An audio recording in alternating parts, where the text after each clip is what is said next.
So this is where it all begins. A 2021 Toyota Corolla.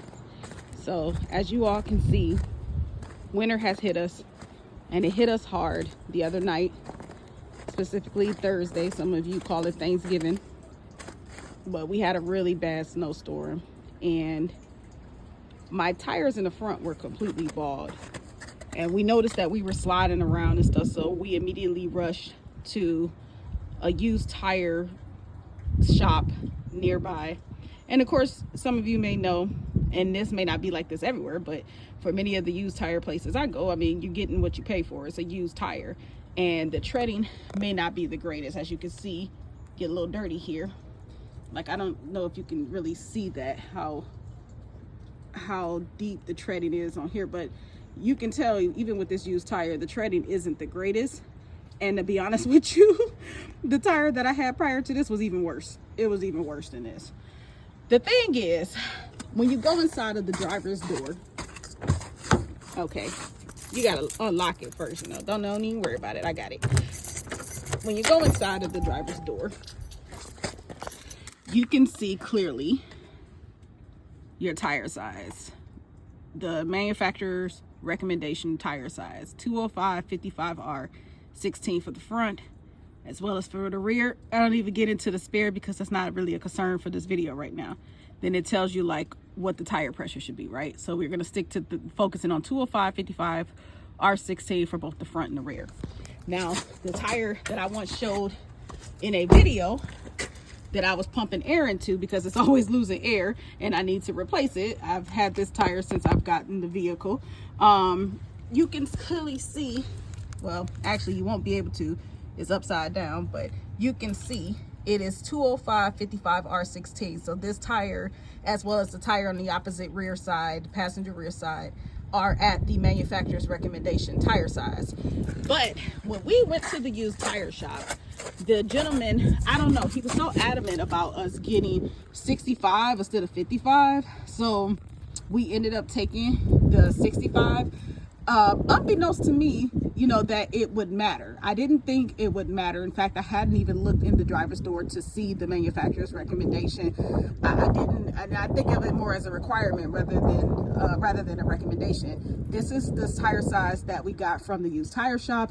It is like this on the opposite side, the passenger front side as well. This is the driver front side.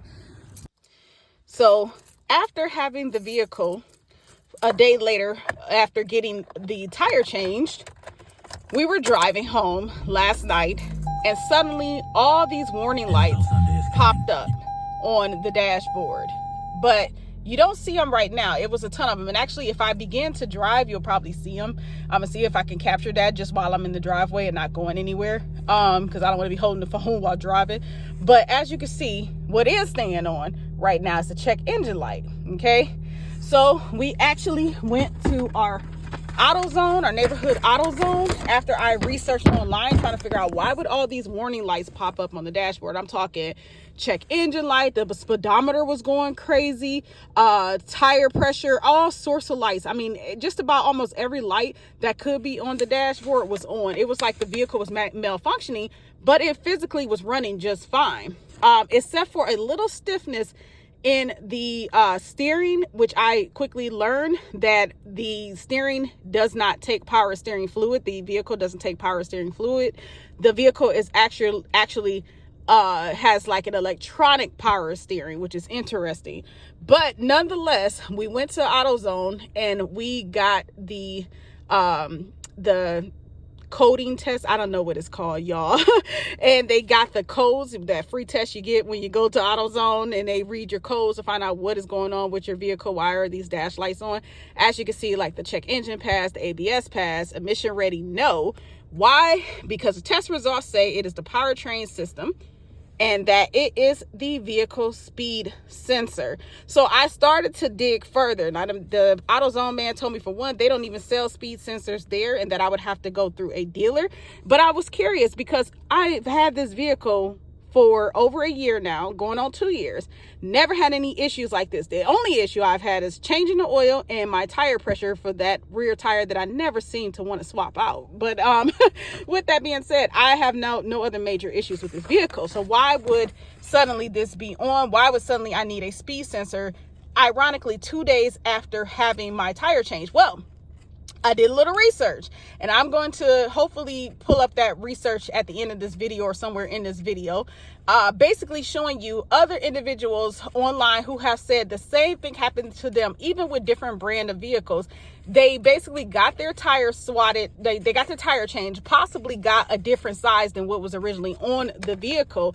And suddenly this is what occurred, and they were told they needed a new speed sensor. So from my understanding, when I Googled it, yes, I Googled it, and just from the other comments about this similar situation, individuals are basically saying the speed sensor can be damaged upon someone changing the tire, but that they really have to not know what they're doing in order to do so, just based off of where the wiring is in that area. When they're changing the tires, they have to really be doing sloppy work in order for them to mess around and cut the wire. And or according to, okay, this is where Google AI or whatever comes in, the response that I got too was that a tire change could also impact the speed sensor, and it breaks it down. I'll try to put a screenshot of that up. I keep coming across this particular comment, this information.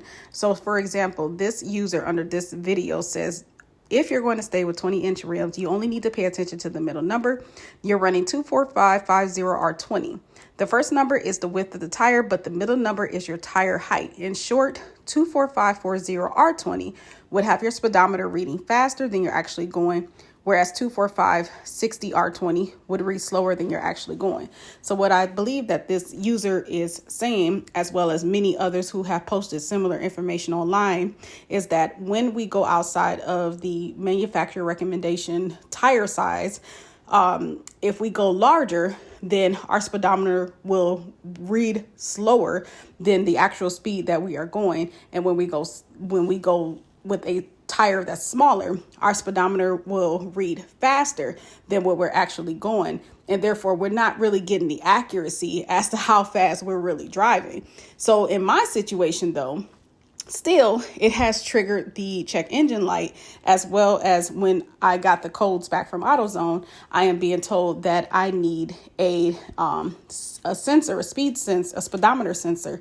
So again, I assume that all of this has to do with the fact that we did go with a tire size higher than what the manufacturer recommended. And my only solution that I could think of right now that may be more cost effective is to first downgrade the tires in the front to see if that would change anything. But I don't know if the damage has already been done. So that is it. And again, if you all have any solutions, anything you want to add in the comment section below, please feel free to do so. But my best advice is to just stick with the manufacturer recommendation for your tire size, unless you know something that I don't know. Then do what you want to do. But that is it. I'll talk to y'all soon. Peace.